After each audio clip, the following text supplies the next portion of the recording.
ایک دن ایک چھوٹا سا بطخ اپنی ماں کے ساتھ جادوؤں بھرے سمندر کی طرف چلا۔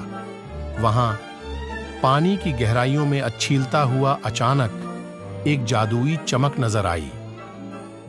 اس جادوئی چمک نے بطخ کو ایک خوبصورت رنگین جھیل میں بدل دیا، جہاں ہر قدم ایک حیرت انگیز ماحول کا آغاز ہوتا۔ بطخ اپنی ماں کے ساتھ جویاں چھوڑتے ہوئے اس نے جھیل میں چھپے رازات اور جادوئی مناظر کا لطف اٹھایا، یہاں تک کہ بطخ نے ایک خوفناک کرنے والے سانپ کو جھیل کے قریب حیران کن چیخیں مارتے ہوئے دیکھا۔